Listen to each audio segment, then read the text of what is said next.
So does he say the Miller Lite again? The what? The Miller Lite? Miller Lite? Is the in the year is what he's talking Oh, about. I think. okay. I think of that movie guy voice. Well, no, because every time I keep hearing the intro, it's like the Miller Lite, and I sent Matt a thing. And it's like, what is the Miller Lite have to do with anything?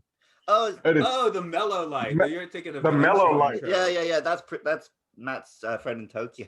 Yeah. Oh, okay. The year Sorry. is 3013, and the galaxy is scintillating in the mellow light. I think Miller it's- Lite be cool too, though. Kind of like That's all I kept hearing is Miller Lite. It's like like David Lee Roth and Van Halen, some of their songs. People only hear one thing, but not the actual thing. That's what was happening to me constantly. The Miller Lite.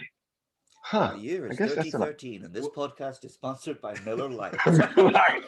No, There you go. If you listen to some of the music I've been making, sometimes I'm doing the fake accent, not so much because I'm like want to be affected, but the lyrics don't rhyme unless I do that, because my friend Scott in Tokyo writes most of the lyrics, and sometimes you have to go a little Aussie to get the rhyme to work.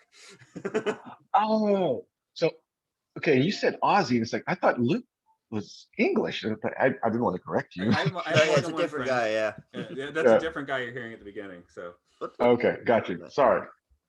what year is this then? Okay. In the year 2014, it's gonna stay 2014 until you get it right. Why is it 2021? We didn't get it right the first time, I'm pretty sure. I feel like we have just been repeating 2014 since it started. We all died in 2012. This is all a simulation. Okay. Yeah. But like all this shit The did Matrix. basically start in 2014. Yeah. 2014 was when all the Gamergate stuff started online, and that became the alt-right, and that became Trump. Oh yeah. See, I wasn't enough of a gamer to even notice, but Yeah, it was pretty great. 2014 had some movies too. What's one of those movies? Which name should we go with? Because I was just gonna argue with you when you said it. But now that's ruined. yeah, it was released in theaters, Edge of Tomorrow, with the tagline "Live Die Repeat." It was then released on DVD as Edge of Tomorrow: Live Die Repeat. It's based on a book called All You Need Is Kill, and in Japan, the film was released as All You Need Is Kill. No, my Blu-ray says All You Need Is Kill on it. The movie poster I went to a theater in Japan said All You Need Is Kill. That's the name of the movie. It's a much better name. It is a good name. Why would you want to change Thoroughly. that? Thoroughly. The director thought it was too killy, I guess, but because he'd added humor to the film or whatever. But I mean, I'm currently reading the book, and it's got way more humor than the film. okay, well, someone wrote a dark screenplay in there. But anyway, this is Matt. This is Luke. Welcome to the Sci-Fi Sanctuary. Welcome to the Sci-Fi Sanctuary. Sanctuary.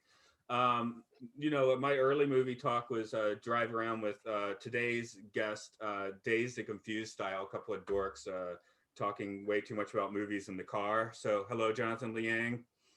Hello. Or we could introduce you. When was that time we played? We used to play in bands, right? So I had you introduced as the Liang as a joke, and it actually happened. That was fun. and the bass player got introduced as Devil King of Children, which is Kindergarten Cop's Hong Kong transliterated title. Okay. I remember, yeah. And I don't remember what my bullshit introduction was, weirdly enough.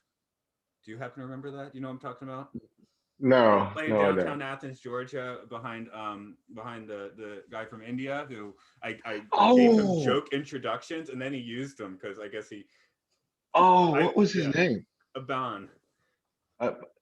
Yeah, that was just an interesting experience. Yeah, I'd given him joke intros and made jokes, and then he like didn't get the joke or something, and used them. And I should remember what he said for me too, but I unfortunately forgot. I remember what he said for the other guys. But sorry, man. It was a very okay. Yeah, Moment. I definitely remember Devin, the bass player's face when he's being introduced as Devil King of Children in front of like a couple hundred people. That was great. Oh my god. But yeah, sorry, one more time. I was gonna say, do you even hear from Devin? I've heard it from him like Facebook wise, so maybe I'll drag him in here at some point. That's why this is a good way to actually talk to people, because I'm not one for actually Skyping folks really. But we didn't really talk about this movie in the car, of course, because it came out in 2014, and I haven't bothered to come into the States since 2010. So for me, I won't hold it against you. Yeah, this is when I had well, Luke has a movie theater across the street, so I should justify the term close to me is a little farther than that, but I was just regularly hitting probably 2 movies a month, and a big sci-fi blockbuster with Tom Cruise shows up to you. I enjoyed it enough to get the Blu-ray, and I think this is the first time I watched it since like 2015, maybe. I guess I always kind of liked it, but it never really entered my subconscious too deeply. Yeah. I don't think I caught this one in the theater. I think as soon as it came to Netflix, I watched it. So I guess that would have been like 2016 or something. And I liked it enough, but I didn't love it. And then I watched it again last night. And I think I figured out what it is about this film. Are you going to reveal it now or later? I guess I'll launch it now.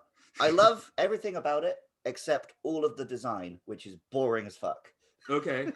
We'll get deeper into that. I read a thing or two which might have something to do with that, where they had a concept that maybe just didn't work. Right. And Jonathan, you were troweling in your basement for DVDs and stumbled on this one. You said Groundhog's Day, but you messaged me like on February 2nd. I'm like, wow, a month ago, yes, but maybe next year. You can't release your Groundhog's Day podcast like a month after Groundhog's Day. It just doesn't work that way. But oh, okay. Well, then can I be pinned in for that one? Yeah, sure. Although that's almost like bringing you in for the same film in a way, but sure. Let's just bring him back for Groundhog's Day every year from now on.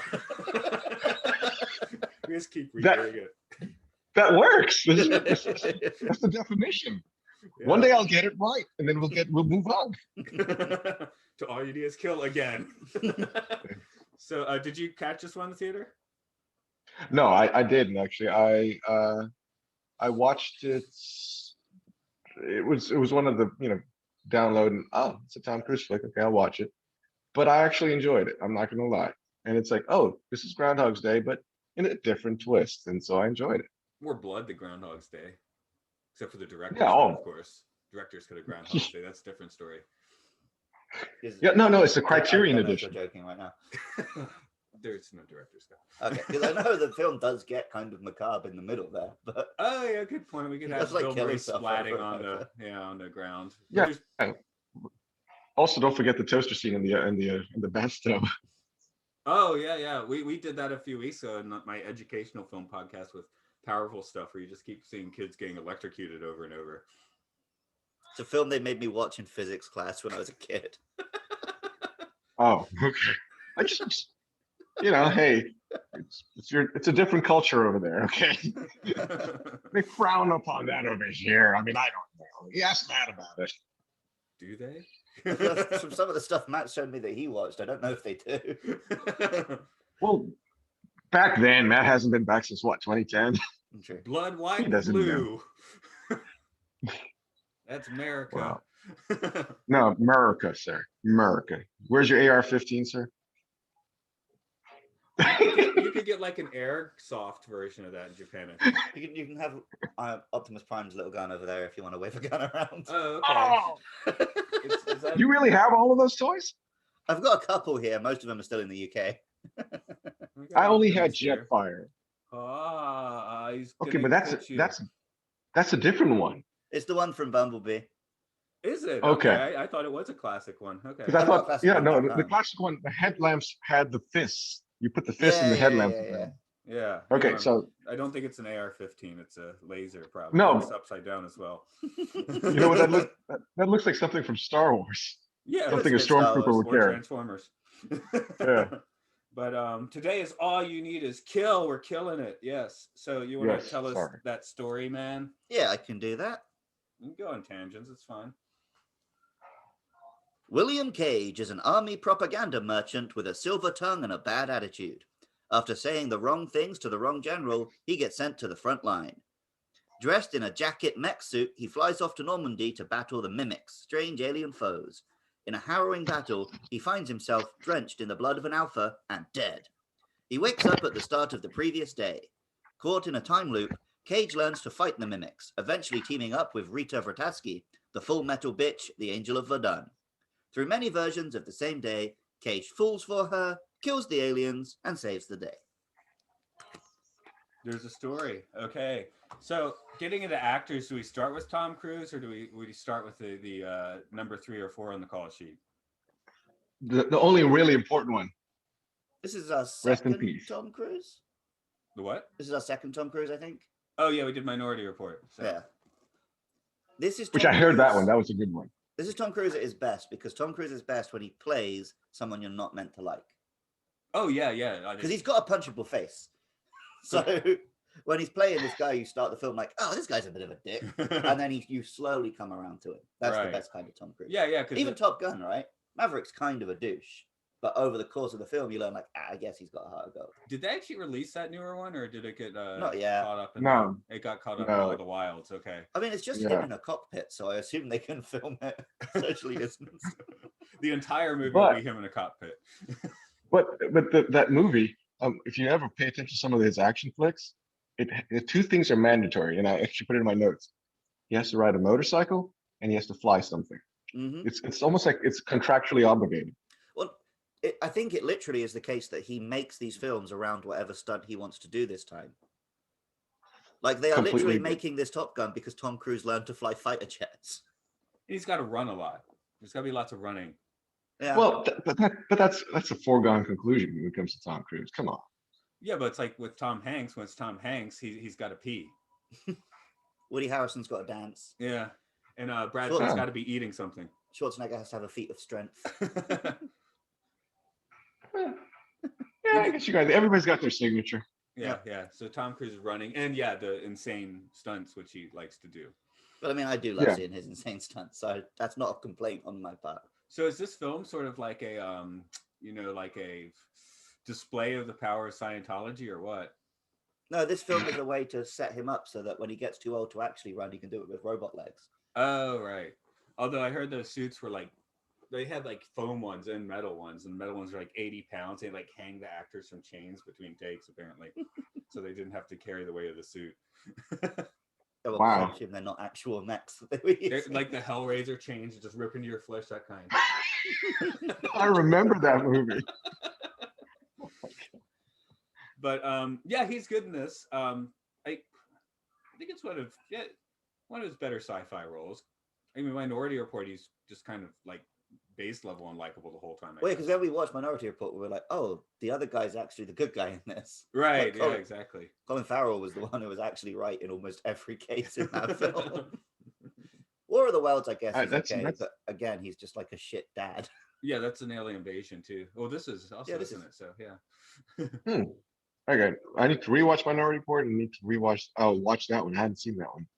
But your assumption, your description of it actually makes sense. He comes, like you say, starts as a shitbag, and he builds himself up to be someone of character. You're right. And once again, that kind of goes into Groundhog's Day. He's the weatherman that's trying to get out of there and hit the big time, and then he learns, he made himself into something better. Yeah, of course, you have what, like 3,000 years of time to do that or something. So yeah, I think the same thing. Do you actually have did they actually say that? Because to me, I could tell the time is going by, especially like the scene in the helicopter where she says, how long have you known this? Or, how do you know this? Or how many times have we been here? And so you knew that this has been going on. Just even the starting sequence where he has to figure out where everybody is and just shoots the mechs. I just thought, that's not just one time or two times. That's a lot of times before you even get to that point. Yeah, I was going to give him about 3,000 years as well. Did the book kind of? Yeah, I was going to say, because in the book, which I'm actually not quite finished reading this morning, it's more explicit and it's only about 200 times through the loop. That's it? Oh, wow. He has a really good memory then. But he does way less of all this other stuff. It's just the battle, really. Okay, in this movie version, I think we can give him those 3,000 years then. Because he does do the weird stuff of figuring out how to break in here and sneak there, and there's a bit less of that in the book. Yeah. One big difference between this and Groundhog's Day, though, is Groundhog's Day has no actual goal. I mean, it kind of does. It's like a Zen thing, but and it doesn't really have a cause. I think they considered putting a cause in that movie and just kind of skipped it, which was a good decision. Where this one has a clear cause and a clear way to make it end. Mm. Well, yeah, this one's Was it trying to clear be that? more hard sci-fi than Groundhog's Day. I think. Well, they made it pretty clear what after when he first talks to the not the bitch of Verdun. That's not Full Metal Bitch. There we go. Yeah. When he first talks to her, she makes it clear it's the blood thing, right? So he learns that he doesn't know it from the start, but he learns it pretty early on. Yeah, but I mean, I think the more clarity was provided by the Dr. Kramer character, right? When they went, but I still didn't understand the whole concept. Okay, Groundhog's Day, you wake up, that day ends, and you just wake up, and it's that same day.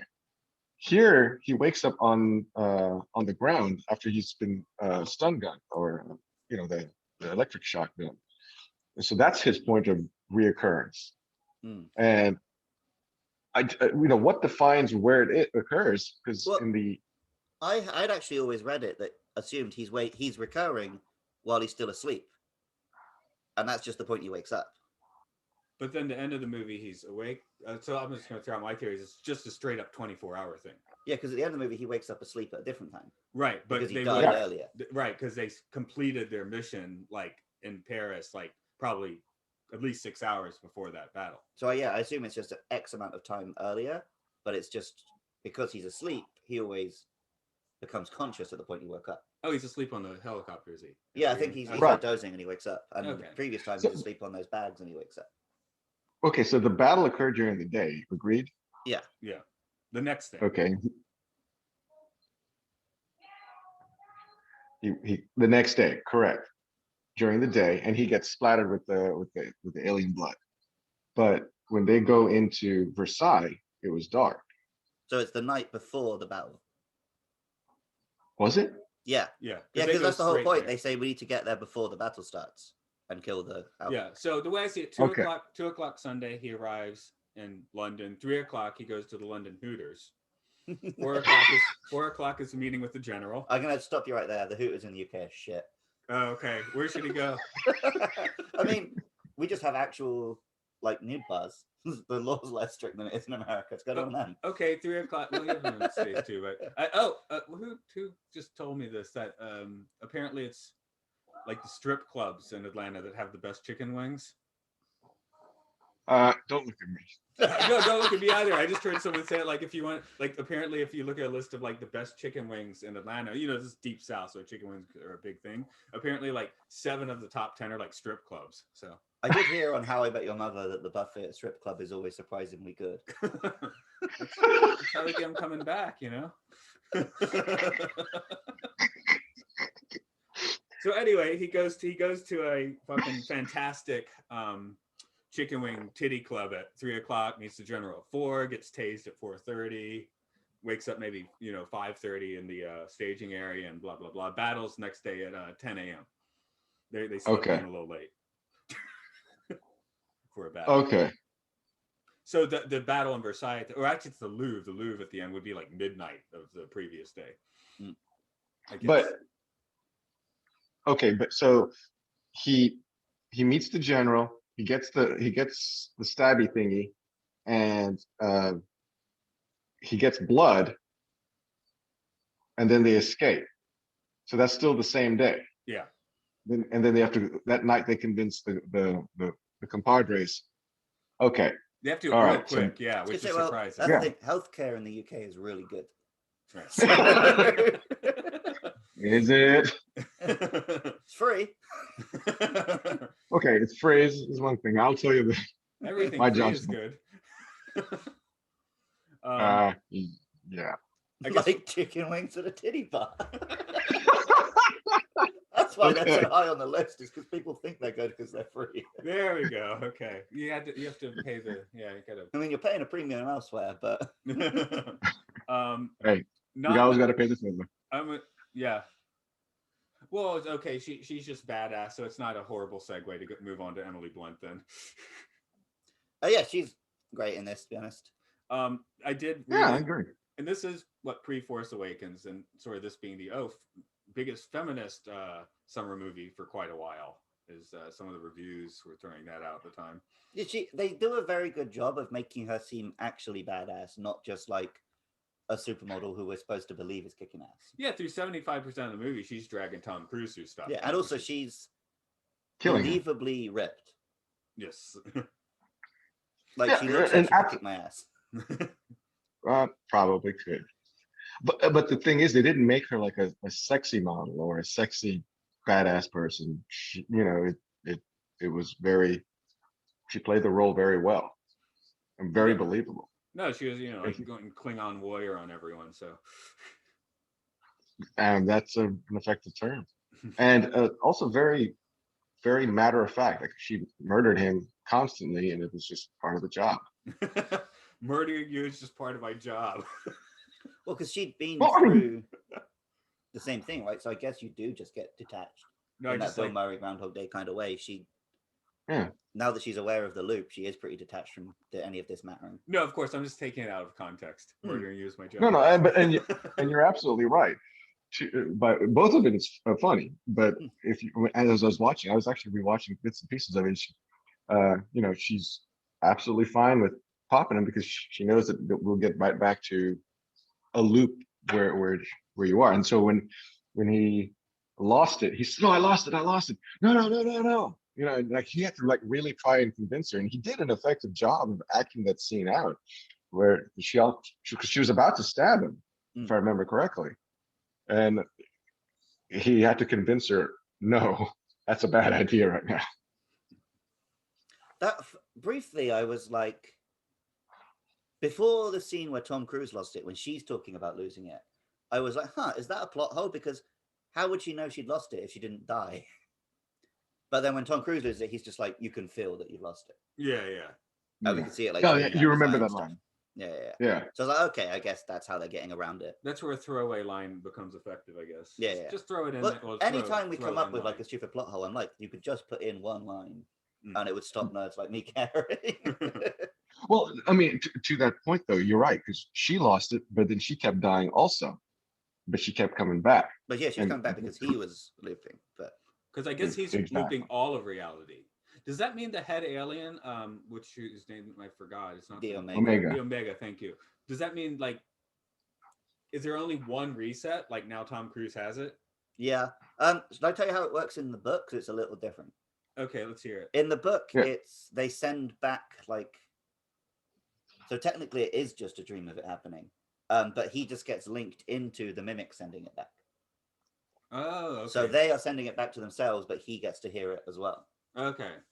So they're both resetting. Well, that makes sense in this film too. That's where the visions come in. But I think because if they were both resetting, then he wouldn't be able to keep learning and getting better at killing them, right? Because they would be at the same time. So I think in this it is when they steal it, only they have it. Okay. And until they lose it, the aliens don't get it back, I think is the point. Before I get too deep into that, let's move down the cast a little more. This is the last time I think I remember seeing Bill Paxton in a film. Thank you. I think he was in movies a few years after this, but I didn't see him. Correct. Same here. Yeah, we got to pour one out for Bill. But this is definitely a fun one for him, just as the derpy sergeant, you know. No, it wasn't. No, he was pretty. He was better than that. Yeah. Yeah. Okay. I mean, he's good. I like him. I just did a bad impression. Is all. All right. Okay. It wasn't the game over Bill Paxton. It was guy in charge. He knows what his duty, and he does it well. I mean, even there's some scenes where I'm sure they cut a lot of it out, but where he grabs Tom and says, "Where are you going? You're going the wrong way," and brings him forward, and they realize they're in the shit of it, and he is still moving forward. And I mean, to me, Paxton does a phenomenal job. I mean, if you don't know Bill Paxton, yeah, Tom Cruise is a star, but Bill Paxton owns the scenes he's in. The real star. Well, he very well played a career soldier. Yeah, maybe the mustache. Like, this is his life, sort of thing. Mm-hmm. The mustache has him looking a touch goofy, I guess. Oh yeah, I mean, he's meant to be slightly a comedy role, but not completely at his expense. He's still capable. Was Twister his only time on the top of the bill? Probably, yeah, because you're right. Bill Paxton I'm sure he did have like films where he was top of the bill. They just weren't huge films. Yeah, I'm just saying that's the time they really put him on the A list. Because here he's definitely like, third fiddle, I guess is where we're putting him in our conversation. But in my head, he's just the guy who got to fight the alien and the Predator. When did he fight the Predator? He's in Predator 2. Second one with Danny Glover. I remember Danny Glover. I didn't realize he was in. Oh my god. Oh, and I guess technically the Terminator as well. Oh yeah, okay. Well, he gets pretty quickly killed by it, but oh, okay. Yeah, I'm scrolling down his IMDb, and he's not even on the posters of all these films that he's apparently in. He's actually in Stripes. Since Titanic. Okay, that one trips me out. Anyway, that's neither here nor there. Yeah. Those are the three actors that definitely stick the most in my mind. Are there any of the J Squad that is worth bringing up? I couldn't tell you their names or anything, but they're all like British TV guys. Yeah. I've seen them all. Even Nance. Because I looked that up, and Nance is actually she's married to some, I forgot the guy's name, but she's an English actress, and she does a good job of having her Southern drawl in that movie.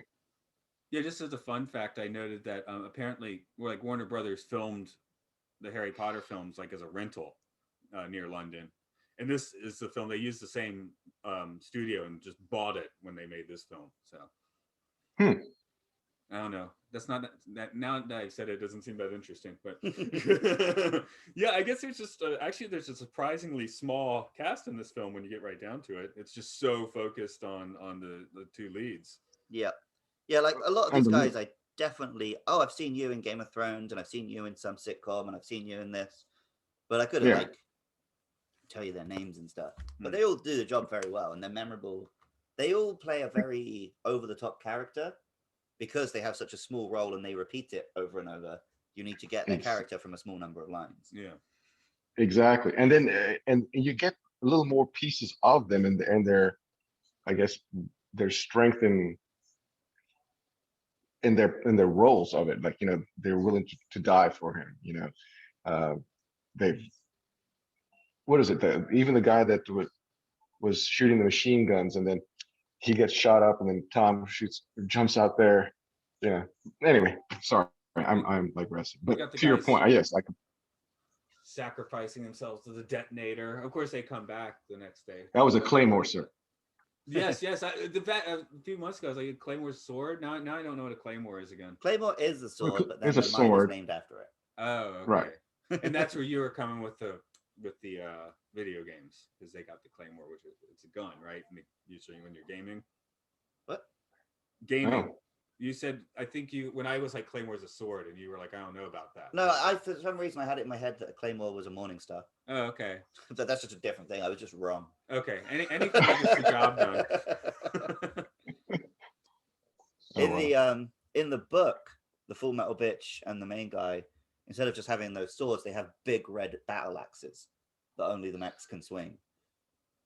Oh, we should have had big red battle axes. Well, I mean, that's my whole issue with this film. Is the aliens look like nothing.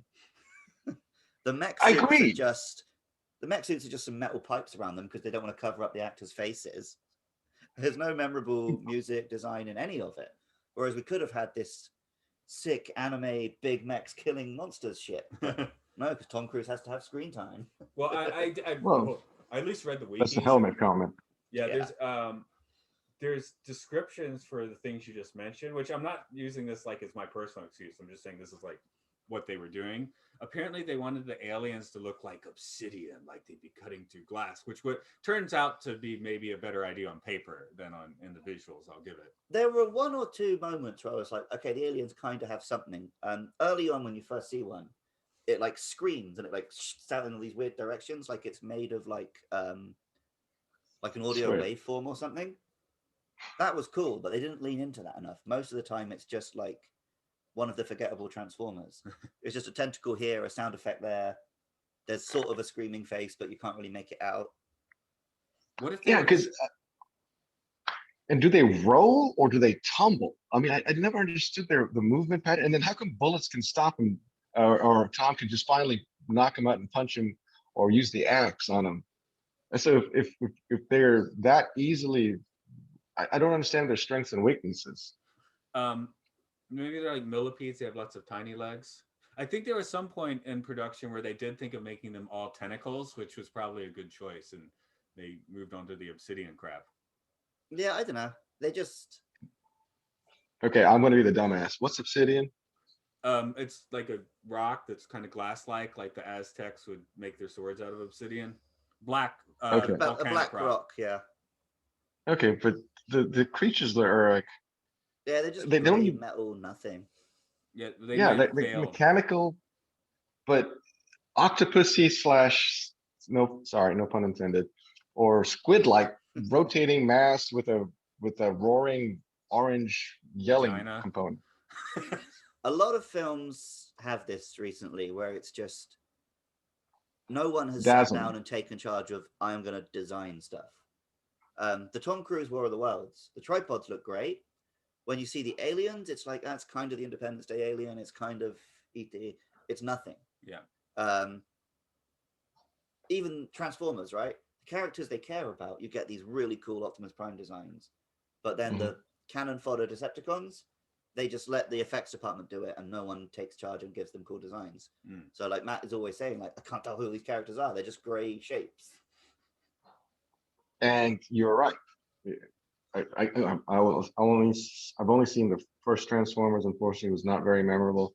But this movie definitely, I would definitely agree with you on that one. Well, Because you're right. That if that's what you meant by the design or lack of design, yeah, I can agree with that. Yes, they for just mindless watching. Yeah, it was good, but it was hard to actually peel the layers behind it and actually see what am I seeing. It's just a blur of stuff. It's always smoke and mirrors type of stuff. Well, like we've just said, Bill Paxton fought the Alien, the Predator, and the Terminator, some of the coolest monster designs in Hollywood history. And here he is fighting this shit. Yeah. And then the Tom Cruise and everyone in their gear, it looks like a Call of Duty game. Even the jackets, as they call them, there's nothing special about them that makes them this cool design that's going to be iconic and I'm going to want to buy an action figure of. It's just there's some metal around the actors. The production rebuttal there would be that they kind of researched things that DARPA had been into, about that actual sort of thing.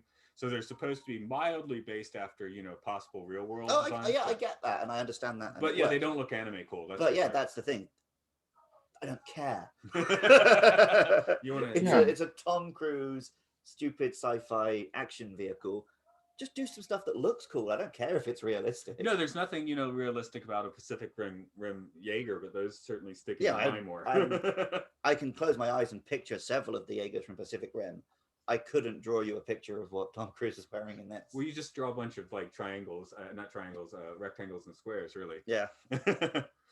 Yeah, and why couldn't the one of those tentacles just poke right through? Because you're in the middle part of it, right?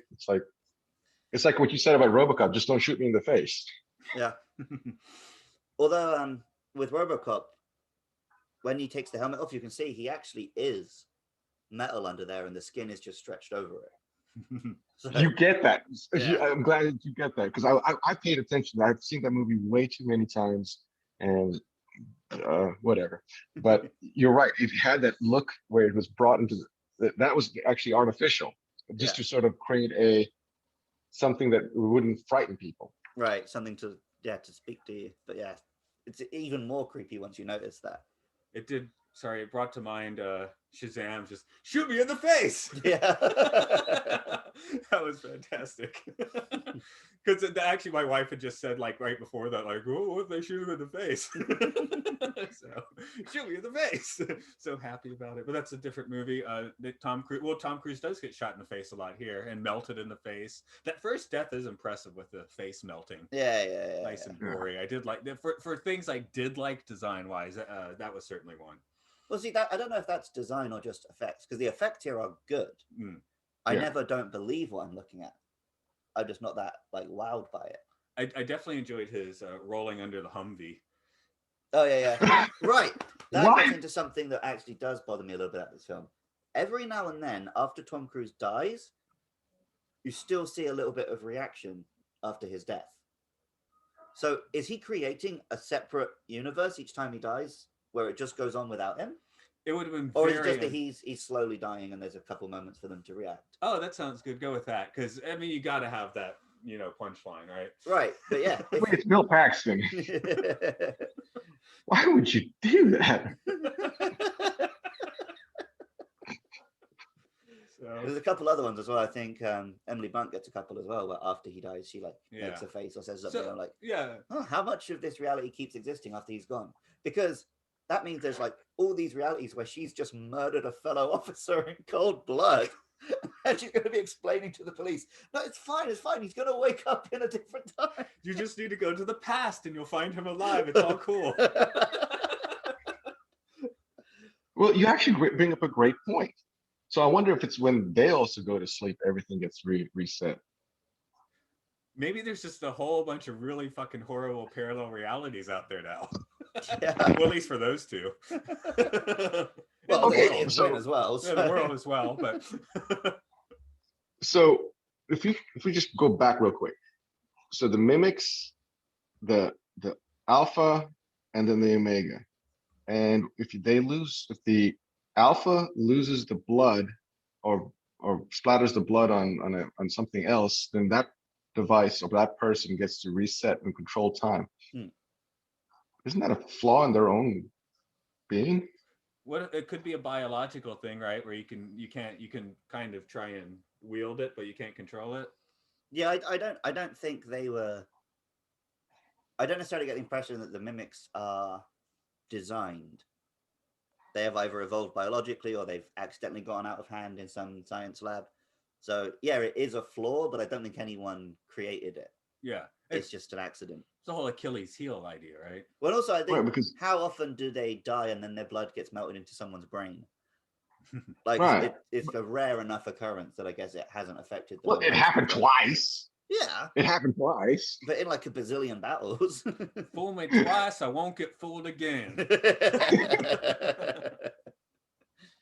That's how they work. Yeah. Oh, okay. But I mean, you do bring up a great absolute point. I didn't even think about that. But I think that's artistic license, to be honest. Oh, definitely. Because like Matt says, you've got to have those Bill Paxton gags in there. So. Oh, I mean, I'm sorry. When I rewatched it, I completely realized, oh my God, that's Bill Paxton. This is awesome. I'm watching it just for that. You want the supercut. I mean, and he did. Honestly, I really do think he does a phenomenal job. That whole soliloquy, but when he first meets the Cage character, and all the way to to what is my feeling on gambling, you know, that whole thing. And if you actually watch the subtitles, you know, as a chorus, all the J Squad response back and all of that. I mean, it was like a well-developed type chorus soliloquy type thing. I thought it was pretty cool. I mean, just around Bill Paxton's character. So how much power he holds or is earned or whatever you want to say was really present or obvious to me. So your ideal version of this movie would have had the sergeant as the lead character. Yeah, why not? He is a bigger character in the book. Yeah, how so? Because in the book, for a long time, he has like hundreds of loops where he trains with the sergeant before he manages to get the Full Metal Bitch's attention and start training with her. So for the first like 150 loops, every day he wakes up and gets the sergeant to train him. And then eventually she notices that he's looping and he starts meeting her instead. So the sergeant character is quite a big character in the books. That makes sense. But also in the book, the whole thing about him being like he's a propaganda guy who's been sent there and he's like an outsider. None of that's in the book. He's just a raw recruit. Right. Standard soldier. But I guess that's not believable with Tom Cruise. Yeah. There's all the, you know. He's too pretty. Yeah. And too old. I wonder if I agree. There must be a case that thing happening. There's so many like sort of World War II, you know, like D-Day sort of references here. And I wonder how many people got railroaded into the invasion. Well, they did send a lot of guys over there to film it, right? That's true. I mean, I'm just wondering if they're like press ganging people into. Oh, they definitely were a bit, because you had to send millions of men into the meat grinder. Not all of them wanted to go. True. I mean, yeah, there's a draft. I'm just wondering how many people day of got press ganged into it. Probably more so than they would be able to now, because what are they going to do about it, right? Yeah. You break their phone. Can't contact anyone now. But yes, it did have like a World War, like a reinterpretation of D-Day and the landing at the beach. I mean, it was literally the Americans and the British flying over from London to Normandy, so it was very literally D-Day again. Yeah, well, they're flying this time. Yeah, true. Yeah. Boats the first. A couple of them flew. It's more futuristic, right? So, yeah. yeah, a couple of them flew. What was the year? What, 2020? Yeah, the future year 2020. But like every film since World War II depicts war as just being the same as World War II, whether it's set before or after. Yeah, as well. Like they made that Robin Hood film that's set in like the 1200s and it still looked like World War II. They had them drop ships and stuff. And they make Star Wars and it's set, a long time ago in a galaxy far, far away, and it all just still looks like World War II. Just by guys piling off ships and shooting each other. On design, how do y'all feel about the pyramid at the Louvre? I mean, that's not this movie's design, that's real world design. I've actually never been to the Louvre. Yeah, they got that. Yeah, neither have I. Okay. Isn't it like a pyramid and there's another pyramid inside? Yeah. Like upside down. Oh, yeah, it is. I've been there downstairs at the time. There's like a Virgin Megastore or something, but of course that's the only thing I remember being down there. But yeah. But no, it's because it's the very old buildings, and then in this courtyard they built this futuristic glass pyramid. So, which you can see pretty well in the movie. That's kind of why I'm bringing it up. But no, that was represented pretty well. I mean, I knew that was the Louvre when he said it, and when they showed that whole scene, it's like, oh, this the Louvre. And in your notes, you pointed out, I guess he survived the crash because of the mech suit. Still seems like a slim chance. And my counter to that, it's all about grip strength. He just holds on to the side of the plane as it's crashing through. I guess also, you just bash your head into part of the mech suit, you're gone. I mean, the suit itself would have some impact as well if you're crashing into things. Maybe if and then he tumbles out. Yeah, that's why you wear your helmet. I remember I watched an episode of Game of Thrones with commentary from George R. R. Martin, the guy who wrote the books, and all through the episode, because it's one of the battle episodes, he's just complaining about every extra who isn't wearing a helmet. We need at least one Tom death where he's like, no, the helmet gets in the way. Well, that's Starship Troopers, right? Yeah. The reason he gets court-martialed is he's like, sorry, there's something wrong with my helmet. It's been a while since I've seen that one, but I do recall a helmet scene. You're right. So folks wear a helmet. We said it before in Japan, like junior high or high school kids will wear a helmet, but no one else bothers wearing a helmet on a bicycle. Really? Ruin your hair on the way to the office. Yeah. Yeah, I went bicycle around for years and never had a helmet on. I think people who ride a real bicycle do. Oh yeah, they don't. When they ride these little like mamacharis or whatever they're called, they just don't see it as a real bicycle. Yeah, I guess that's it. That's what I had, so get away with it. Well, because I mean, I do road cycling and I wear a helmet. Yeah, those folks have helmets. Yeah. Okay. Because I also did some mountain biking, and that's how I incurred my first concussion. And if I didn't have my helmet, dude, I still don't remember that whole weekend. Let's put it that way. I got my first concussion at my junior high school prom. Continue. I was headbanging to some music and I headbutted another guy really hard. You're rocking out, headbanging. Yeah, okay, gotcha. I don't think it was like heavy metal. I think it's just like some Queen. One of the ballads. Yeah, but yeah, that pretty much put us both out of commission for the rest of the night.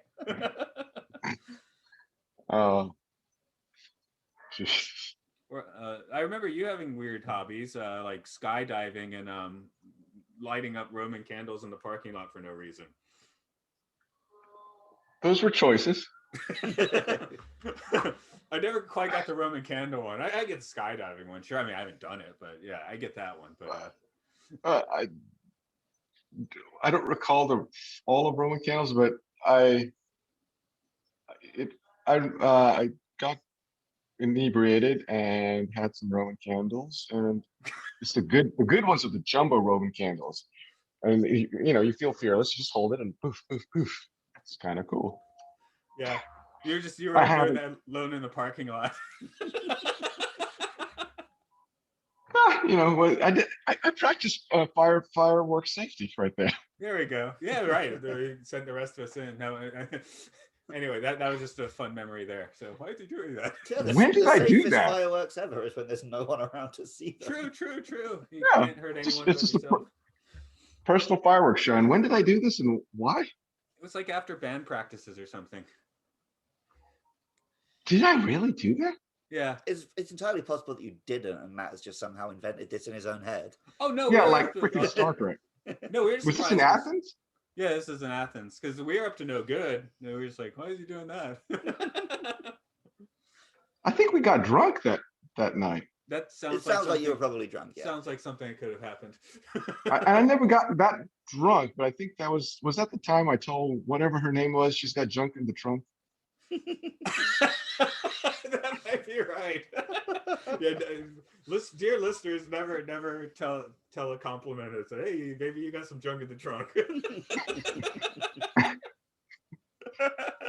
I think I got because Devin had some mind-altering goodness that he shared, if I remember correctly. And that's where maybe you got some junk in the trunk. Yeah. That should have been Tom Cruise's first line. That's how I could have gotten Emily Blunt to respond. Well, my apologies. I never meant any harm. Hey, I remember the Roman candle part, so yeah. Selective memories. But dude, you do realize how old you just turned what, 41? I'm about to turn 42. 42, okay. Yeah. I'm about to turn 46. Okay. The memories go down the drain eventually. Yeah, no shit. We should do Hitchhikers for your birthday. Why? Because you'll turn 42. Oh yeah. It took me oh. I was about to say like I'll be like the answer to life, but for some reason that didn't connect. The answer to life, the universe, and everything. And everything. Yeah. I've read the book, but sadly it is not memorable. I'm gonna have to not second you on that. I do love the book, but no, I know that's fair enough, but I just don't remember it. I just remember that's the one thing. It's the most important thing about the whole book. There's loads and loads of it, but the more of it he writes, the less good it is. True. So like the original radio play is gold, then the book's pretty good, and the TV show's okay, and then the movies, So, and there's like 5 books, but only the first one's worth reading. Yeah. Because I read more than one, and after a while, it just sort of blurred, and I don't remember it. Yeah, I remember having the full 5 set, and I don't think I finished them because I just slowly lost interest. Would you end the world in the first 10 minutes or 10 pages, excuse me? And then where do you go from there? There's a whole sequence about how he learned to fly by missing the ground and stuff. Well, that was a whale. I don't know. Back to this one. I guess we talked about design, but I guess we're pretty much finished because I'm bringing up the Louvre on that. So yeah. So I should pose the question: would you want to repeat your day for 3,000 years to achieve perfection? Do I get to choose the day? But any day you could take and make into perfection in the end, right? Yeah, but I'd choose payday so that I've got some money to play with. Okay, there's that. But you can learn. I know, I could learn to rob a bank and shit. Yeah, I guess the day you wouldn't want to repeat is the one where you got like a stomach bug and are like spend most of the day hurling. Yeah. That one would definitely, I'd want that one off the table. But I guess I'd want to be in tip-top health. But other than that, probably not a day in the past 2 years. Choose a day when the world's functioning. I'd do it. Okay, so what skills would you perfect in your 3,000 years of the same day? I'd finally get around to learning Japanese. Okay, that'd be a good one. Oh, well played, sir. Okay, I know who's the shining star of this podcast. Yeah. I guess I've done an instrument. I still don't really know any. Okay, I'm pretty down with that. I wouldn't have to spend it with that. I don't know. I could learn. Too much Groundhog's Day in this one, but I could take on Bill Murray's piano skills. That'd be cool. because I don't have those. Karate. Yeah. No, I just fucking finish all the books and video games that I want to get done. Maybe finish in like 3 weeks. There's a lot of books and video games that I want to get done. Okay. Jonathan, what are you going to do with your 3,000 years of repeated days? Figure it all out in those 3,000 days. Figure it all Yeah, out. you're not meant to go in knowing what you want from it, right? That's kind of the point. Yeah. Yeah. In both these films, they go in as like a sort of an adrift soul and find their purpose. Yeah. Well, And so- at least figure out, at least get at peace with it, because to your point, exactly, he gets at peace with, he goes to the point of like, he goes to like, what is it, the 7 steps of whatever, he fights it, he accepts it, then he says, okay, he's going to do something. He plays piano in Groundhog's Day. He learns to ice sculpt. He tries to do his best, even with the homeless guy at the homeless shelter. Why do I even remember these scenes? I haven't seen that movie in forever. Well, we got the Angel of Verdun who had her own experience, and now it's like she had Exactly. the PTSD, and I guess she's past it now. But Exactly, like in the scene in the car when he says something about Hendrix, and that's the one character I don't know. They never clarify when she says, "I saw him die so many times," and doesn't want to talk about it. But you see, and I have to admit that Tom Cruise does a good job of going through his motions, and he tries to tell her, look, you are not going to live beyond this point. And then he goes through, like, when he wakes up and the sergeant gives him his boots, instead of yelling at him, he could see the 10-yard stare inside Tom Cruise, his character, and then he figures out, he just he's just obliterating all the mechs and makes his way across to the dam, which goes to your N64 GoldenEye reference, I think. Yeah. look like that level. Right. But I mean, you see that 10-yard stare, and you see the character actually dying, actually, realizing the futility of it. The whole scene in the bar where he sort of escapes. It's like, I took a second, say, wait a second, what the hell? Oh, he found a way, it's not repeating the same way. It's found another course out of the loop, if you would. And you see the depth of the character. Okay, he's the futility of it, and then he's willing to repeat it over and try to make it better. That's why that when I asked about what was the timeline, because all of a sudden he wakes up in the helicopter instead of on that bed, and the difference after he figured it all out, even when he was no longer was part of that loop, he continued on and resolved to make it right. I think that's where Bill Murray wakes up the next day. I would equivocate that too. And then he finishes the path, and then he wakes up. But at that point, he's just going to move forward. That's the end of it. I guess it's just loss of consciousness that sends him back, whether it be sleep or getting shot in the face. Well, you mean, no, he always dies. No, but I'm thinking if he had just gone to sleep, Right. The same thing probably would have happened. Possibly. I guess we never see that. Yeah, he's too busy dying. Because even in London, the mimics eventually make it to London, and he dies there as well. Right, but he needed, that's what Jonathan was talking about. We need that one, I guess. He needed the perspective, like, it's not Yeah, just it's worth fighting for. Oh, everything is fucked if I don't get this right eventually. Yeah. So a lot of weight on his shoulders, but he also, went into the charge, and basically, like in Full Metal Jacket, the drill sergeant makes something of these people. He's got to make something of himself in here. Yeah, exactly. He's no longer the ad agency guy. But then you make people like Private Pile in that case, right? Yeah, true. So it's a double-edged sword, that particular extreme form of military discipline. Of course, J Squad, I guess they are Marines, aren't they? Because they're like the air Marines. SAS, Specialized Service. Okay, there we go. Thank you. In the UK, when you talk about like top tier, best of the best soldiers, you usually talk about the SAS. Oh, okay. I guess in America, it's always Navy SEALs, right? Yeah, we send them in from but the sea. But that wasn't J Squad. No. No, they were the expendables, basically. Like, they were like drop them in to die. Yeah, the fodder. They were like this. they were like stripes, like they were had their was one of them they were marching, they had the bathrobe on or whatever. You know, it wasn't the full fatigues, it was the Well, one of them just gets into his Mac naked.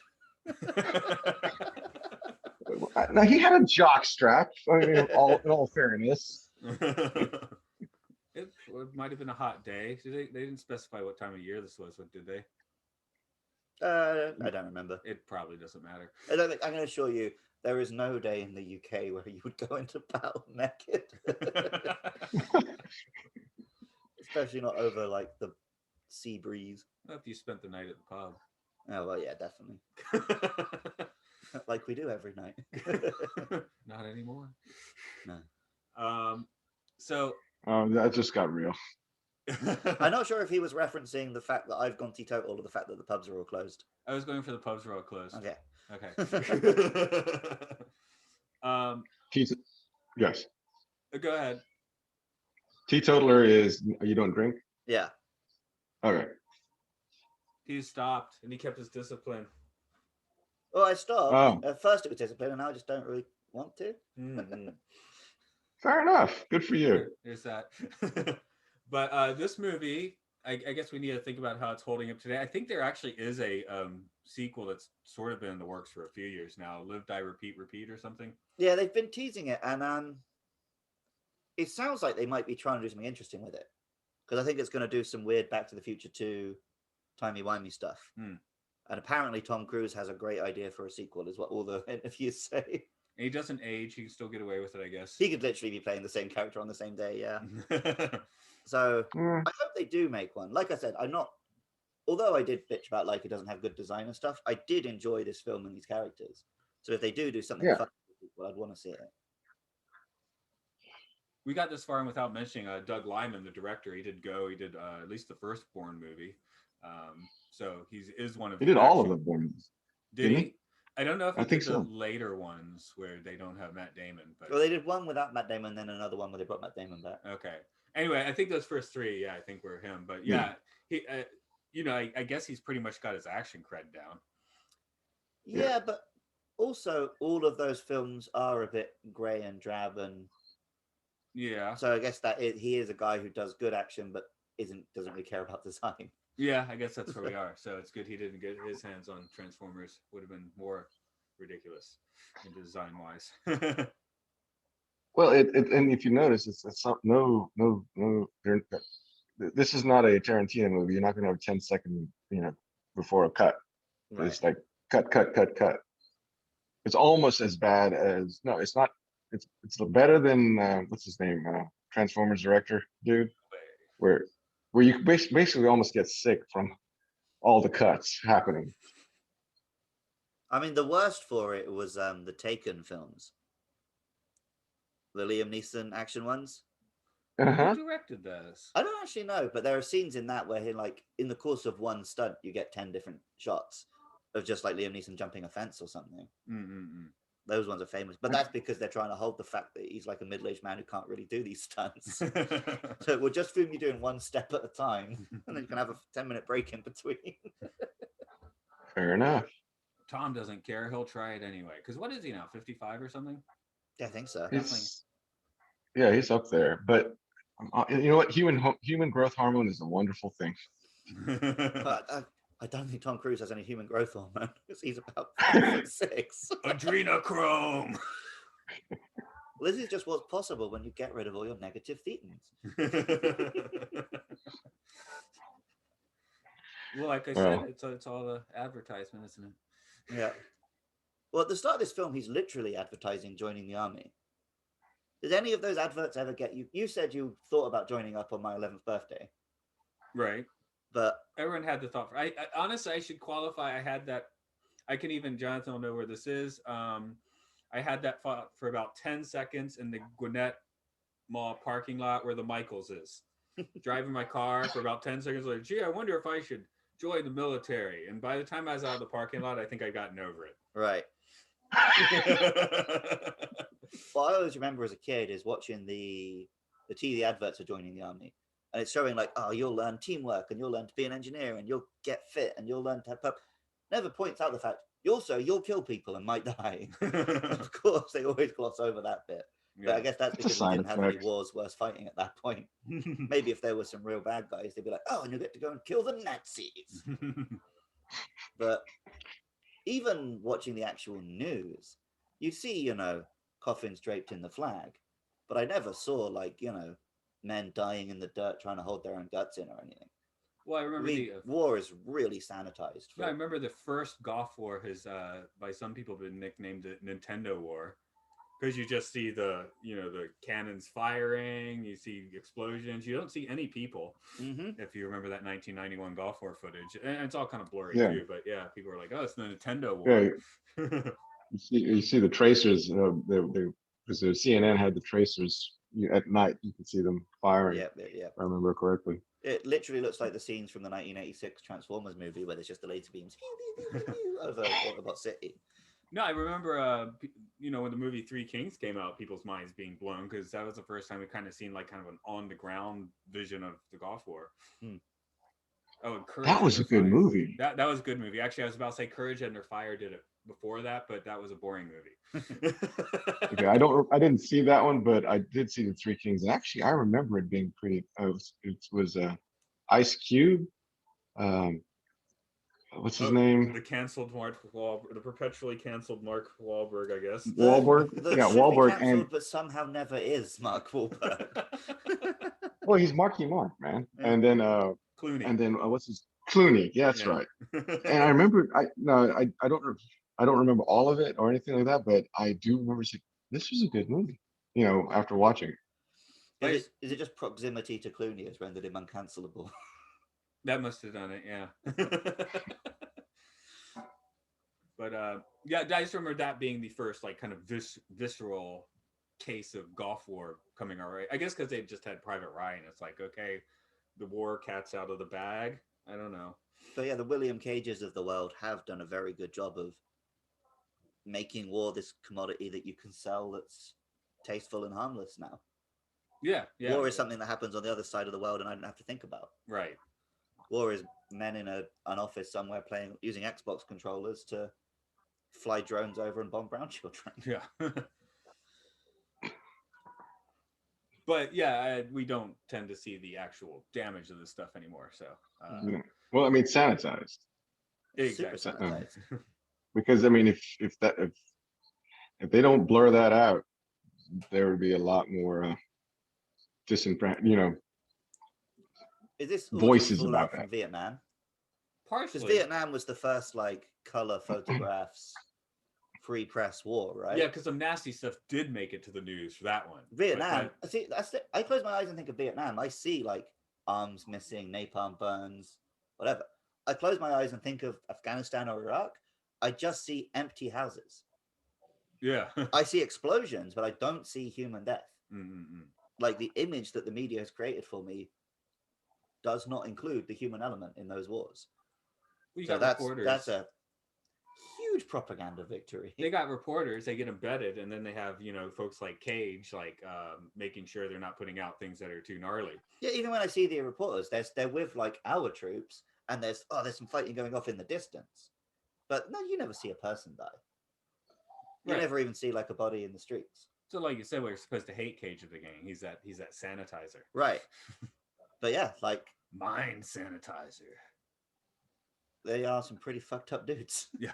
Although, again, the difference here, they're fighting space aliens. Like, do they really need to like do a whole bunch of propaganda to convince people maybe we should fight these space aliens that are taking over the world? Do you want to go fight the space aliens? Yes. Okay. I'm not gonna not fight the space aliens. I mean, and that's what makes it, I guess, like you said, where everybody congregates. The European forces and Americans join. Yeah. So, which makes it more of like, hey, hoorah, let's go. Hoorah. I guess we should throw any final thoughts on this particular film if you folks have something you didn't hit up. No, I think I've said most of my piece. It's, people always complain about like putting Scarlett Johansson into an anime and stuff. This one completely cuts any reference of Japan from the story. They replaced the main character, who's called like KG Kira or something in the book with just William Cage, all-American hero. In the They fantastic shift it title. from battling for Japan to battling for Europe. He didn't start out as an all-American hero. You got to admit that. He developed it. But like, I think there's like one or two extras who were Japanese, and his suit speaks Japanese to him at the start. Other than that, there's no hint that this was based on a Japanese novel and a comic book. You're absolutely correct. I mean, that's completely obfuscated completely. It partly makes me wonder if they deliberately didn't make the suits look like cool mechs because they were trying to distance themselves from that Japanese imagery. Well, Pacific Rim had gotten some blowback for doing that, right? And some people were like, "Oh, you know, it's too much like a manga," which we're like, "That's great." But yeah, I'm the guy who loves Speed Racer. So. Yeah, but I think some people were not so down with that. Right. Well, I don't think real people are, but I think Hollywood execs are. Hollywood execs think that what we want is super gritty realism. But again, it's not even real. It's this sanitized version of realism anyway. Even here, when we're meant to be seeing how harrowing it is for Tom Cruise, we don't see much blood or anything. No, like the one that sticks in my mind, of course, is him getting melted the first time. So right. But that's such a crazy sci-fi death. Yes. and when you see what's her name, Full Metal Bitch die, because she dies several times at the beginning where he's trying to save her. And he also, there's a scene where she sees him running across and then he gets hit by a truck. I'm sorry, when you get hit by a truck, you get splattered. And that's where his helmet fell off. And that's where he realized no helmets for him. Oh, it's because he didn't have the peripheral vision to see it. But that one did get like a big laugh out of me because it was so sudden and dumb. I mean, come on. First of all, those helmets you saw in Bill Paxton's characters, you know, that you have enemies coming and all this stuff. It's a heads-up display type unit. You can.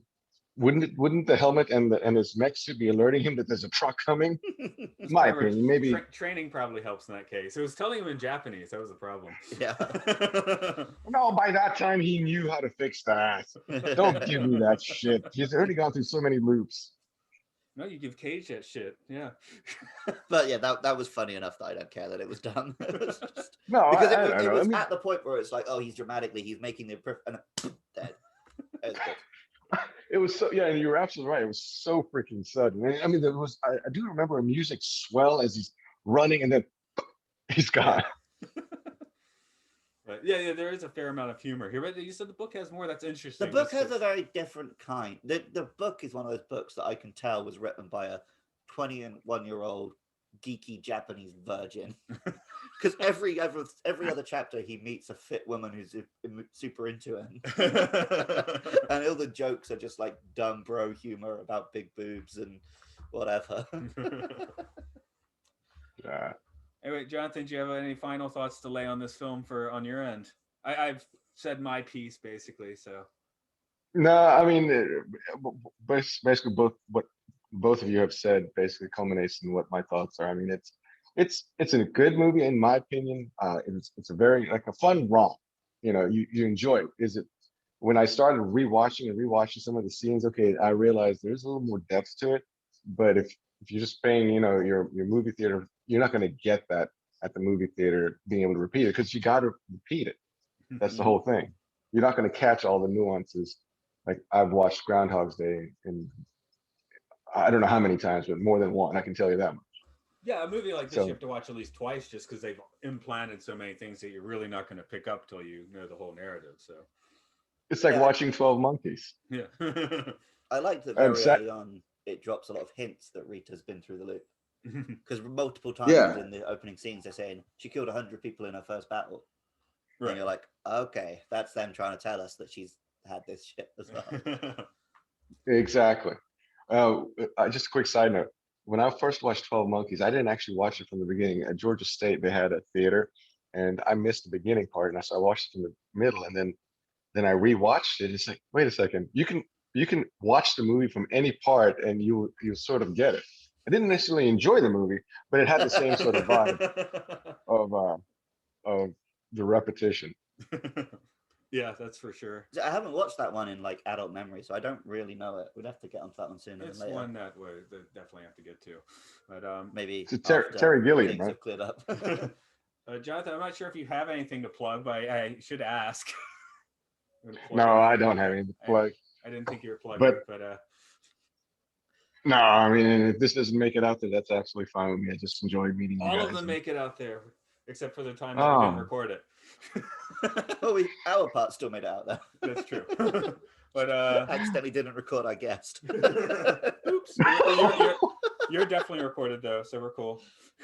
I appreciate it. Well, if any of our listeners out there are sending packages, make sure you do it through UPS. There we go. Okay, I'm going to put you on the timer today. Are you ready? All right. Ready, and go. If you enjoyed this podcast, you can find it on Twitter at MLSFS Pod. We're also on Facebook, YouTube, Apple Podcasts, Spotify. Just search Matt and Luke Sci-Fi Sanctuary. If you want to help us keep putting these podcasts online, you can support us at patreon.com/podcastio-podcastius. And if you like the music you've heard in this podcast, you can find more of Matt's music at reviewstagemedia.bandcamp.com. Boom. Look, it's zeros. It's 1700. That's pretty trippy. Nice. Dude. That's a prime number. I know. I just kind of sputter through it when I have to do that. So anyway, Jonathan, thank you for joining us today. It's always jolly to chat about movies, and it's been a while since we did so. Absolutely. Enjoyed it all, fellas. Okay, Luke, what should people do today? In the year 2014. There we go. And sorry, I gotta take a ripworm piss. I'll be right back. Okay, bye, Matt. You don't have to go offline yet, but yeah, I'm kind of doing the dance a little bit the last few minutes there. I thought he was rushing to wrap it up, actually. So that makes sense now. Now, if only he has the mic and he can repeat the Naked Gun scene. Well, it was nice to meet you. Absolutely, same here. One of these years, I'd like to make it out to Japan. Oh yeah, I hope you can. Probably not in the immediate future, I expect, but. Nah, not quite. But yeah, actually, because I mean, after watching that video, I'm knowing that Matt's out there, and it's like, wow. I mean, it's one of the few countries that way that actually just, it's so completely alien. Why not? Yeah, there's nowhere else quite like it because it was isolated for such a long time.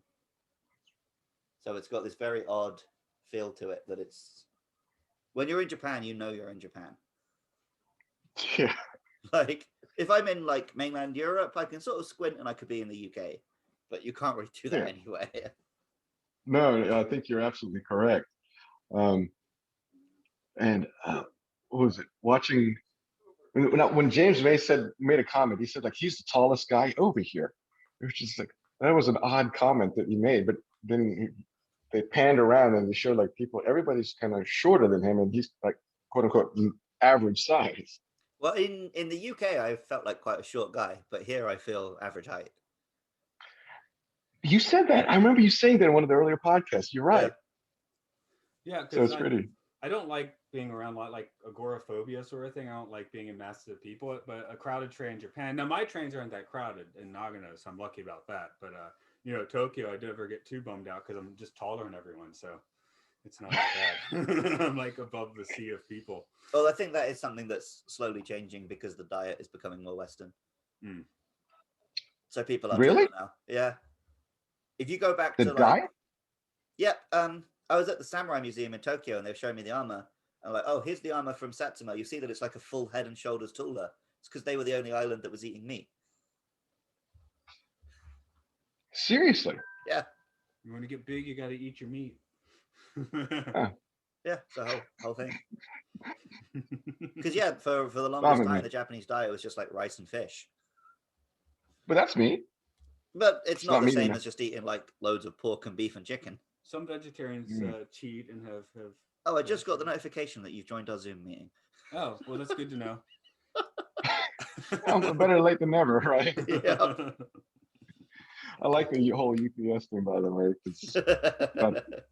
That was well played, sir. Well played. Even know if that's gonna. I don't know if when you mentioned it at the start, we'll even be on the recording. So that's just gonna sound like nonsense. Well, it's all right. Just skip it. It's completely unnecessary. I leave in plenty of nonsense. No, but it might be before I even hit record. Right. This podcast sponsored by Miller Lite and UPS. only I could make that happen. I actually did try and search out the lyrics or whatever, the poem, whatever it is, but he never sent it to me because he just sent me the spoken word. Okay. So I would have had to transcribe it, and I was too lazy to do that. Oh, okay. Yeah. Hey, you know you're still recording, right? Oh yeah. It still shows recording. Well, there you go, Matt. You've got lots of extras there where we talk Yeah. about you pissing and stuff. Right.